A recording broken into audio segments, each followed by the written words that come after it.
I'm gonna get back when I feel like, when I feel like, when I feel like, when I feel get back when I feel like. So Medha, great to have you on the show. What are some of your first memories of cricket? So I am born in Germany, but my mum is Sri Lankan, so we got the cricket love in the genes.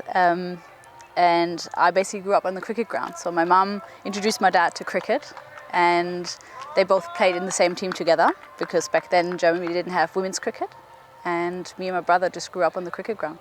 Right, so where was this? In Germany or in Sri Lanka? Yes, in Germany, in northern Germany, in Göttingen. We had one university team there, both my parents played. Wow. And your dad, did he have an option, or did he just love the game straight away? Yeah, he didn't have any chance. My mum said, I'm only marrying you if you fall in love with cricket like I am. So he had to fall in love with it, and he did immediately. And both are still cricket mad.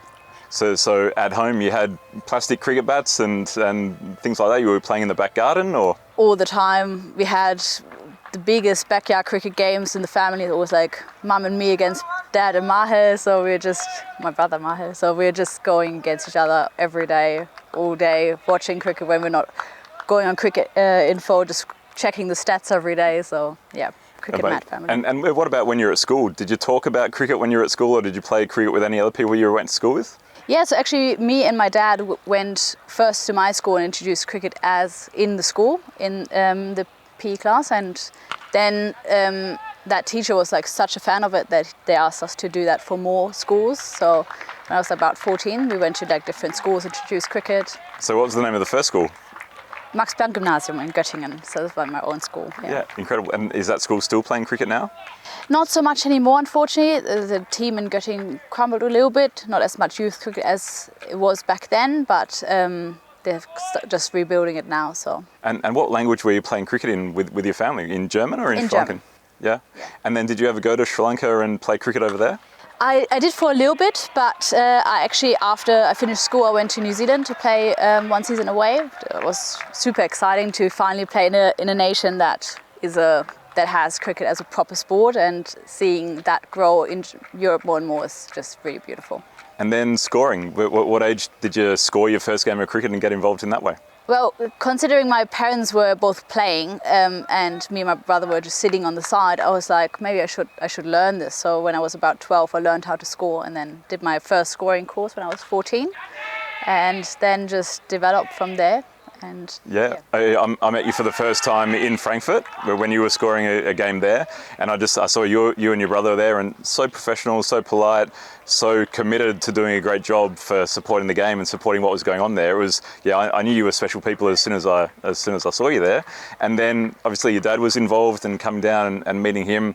I mean, he is a German father through and through, but has this love for cricket that's just it flourishes. Yeah, so much passion for it. So my dad always, when me and my brother started playing more, he would always like walk up and down the street and just look for people that are looking kind of interested, just to explain the sport to all the German passengers that are going by. So And then one of the second times we interacted was at a Frankfurt indoor cricket event, and again you were playing there, and I remember Anu was there as well, batting, and you were keeping, and this community in Frankfurt cricket is really, really strong, right?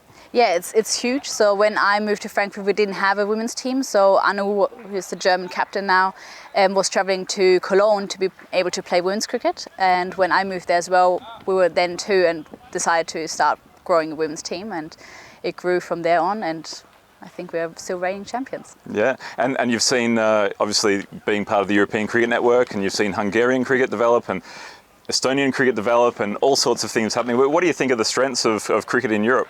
Oh, it's grown so massively over the last 3-4 years. When I got involved in ECN, we went to tournaments where we had like 4 teams, 5 teams compete each other, and there was every single cricketer in the country involved. Now we're going to tournaments, and there is a bit of a fight between the teams, like who gets to qualify to play in an ECS. So now we have 11 teams often compete, and 4 or 5 teams waiting to get a spot next year. So it's really cool to see how many more cricketers we have gotten involved. Yeah, and on the female cricket side, are female cricketers in Europe learning their cricket in Europe, or are they born in Europe and then study abroad and then come back to play? Or how do you see female cricket growing, and what sort of people are growing the game? I think especially in the female section compared to the men's section in Europe, it's way more locals playing in women's sport.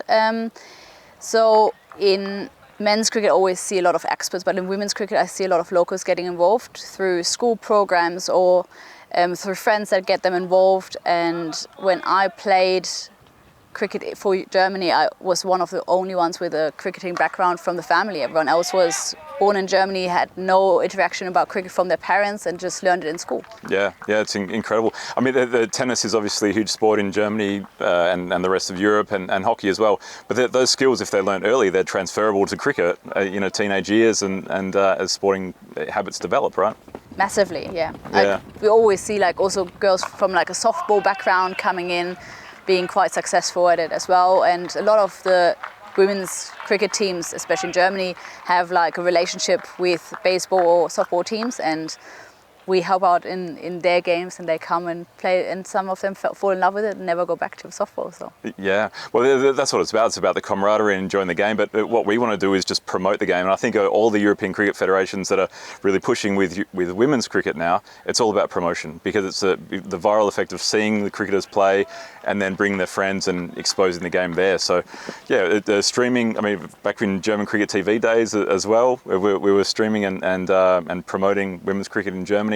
We did that this year in the Netherlands, and now this year we want to start the European Cricket Championship for women's as well. How do you feel about that? I'm extremely excited. I think, when I got involved with ECN, I always ask about how we can develop women's cricket, and I'm super, super excited to be part of this journey and to see that we're now putting on such a massive event for women's cricket. It's really exciting. Yeah, I mean, it'll start as a 1-week event and 5 teams, but we want to expand that, and sort of with the men's game we were doubling up. The things were getting twice as big each year. But what we want to do here is do a wonderful first event, goes for 1 week, the 5 nations, and then expand it. I was thinking about this, and I'd love to hear your thoughts as well, but I think there's a lot of national team cricket that's played by the women's game, and it's getting stronger and stronger. So with the men's, we started the ECL first, the Champions League, and then moved to the ECC. What we'd love to do is have the national team women's ECC first, and then the years to come create the Champions League of European cricket for women's as well. So doing it the national team focus first, and then trying to grow the club game. Yeah, I think that is super important, considering that there are still a lot of nations where there isn't a full league, but they do have 15, 20 players that are super passionate but can't form a proper league because they just don't have enough players yet. So if they get the exposure of playing international cricket on a big stage like this, maybe grows the game internally, and they can create a proper league and then potentially play in a Champions League as well. Yeah, absolutely. A lot of the women's cricketers right now are travelling so much. Hearing about the space between clubs means there's 1, 2, 3, 4 hours of driving. What we need to do is hopefully grow the national team awareness, so that more clubs start locally, so that people are travelling less, so that they can play against local communities in a faster way without having to travel for hours every Saturday or Sunday. Yeah, that would be amazing. I still remember travelling for 8 hours one way, then 8 hours back, and obviously there's not a lot of money in women's cricket at that point, so there's no money to stay over, so we were driving through the night, starting at 3 in the morning, play 1 T20, go back, and all the women's cricketers in Europe right now are real pioneers for what they're doing. They're challenging the sport, challenging the norms. They're getting used to playing shorter formats. They're making friends along the way, and I'm so excited and want to do so much. In all of our combined efforts to try and grow the women's game to be as big as the men's game in Europe. That's my vision for the next 10 years, and I think and hope you share the same vision. I can't wait to see how it grows, and the steps that a lot of the federations across Europe have taken in the last couple of years is incredible to see, and it's really beautiful to see the passion that federations put in to grow the game in the women's section as well. Yeah, there is a lot of passion there. So this year we had the first ECI women's event in Gibraltar, and what happened there was we thought that it may be a mismatch in the teams that were there. We had the Dutch that were there and the Italians that were there, and we just thought that the Dutch would overpower them and be better, etc. But it took 4 matches. It only took 4 games of T10 cricket between the Dutch and the Italians for the Italians to then win, hitting a 6 off the last ball, over mid-off to win the game. So it just shows that as soon as we start playing each other competitively, teams that you think are mismatches, they just need to get used to playing each other, and then great things happen with everyone getting better.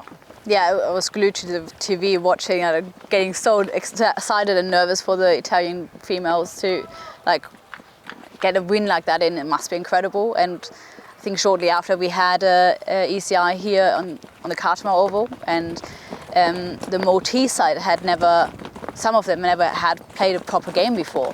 They played then internationally against Spain and against Austria, and they were much more experienced sides, but you could see them improve every single game and like asking each other questions, asking the other teams questions about like, well, how would you approach this situation? Everyone is fighting for the same thing. So everyone wants to just grow the game. So seeing the camaraderie in between teams as well is just really, really nice. Yeah, absolutely. And then with that, we need more female umpires and more female scorers, more female coaches. You know, obviously there's a lot of male coaches in the female game as well. We would sort of want to ignite this platform where there's women across the board, not only playing, but also behind the scenes and coaching and developing cricketers. We think that's absolutely key as well, just creating those opportunities. Yeah, fully agree. I was really impressed this year to see a female umpire in the ECS Bulgaria with men playing, and she was incredible. And it was just always nice. It's always nice to come across other females that are so involved in the game and don't care if it's men's or women's, just if they can be part of it. Yeah, well, Medha, since the first moment I've met you, I've known that you're a female cricketer with a love and passion for the game. Obviously, it comes from your family and heritage and your wonderful parents you should be very proud of.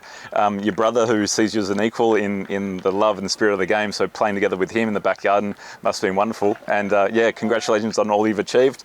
I think together we'll achieve a lot more in the coming weeks with the ECC Women's event starting here, and yeah, stronger together with lots of communities of European cricket, driving the women's game forward in the coming years should be really exciting. So thanks for everything you've done. Thank you and very much. yeah, look forward to doing it with you in the future with all of these yeah, great ways to promote and inspire the game as fast as we can. So thanks, Medha. Thank you so much. Thank you.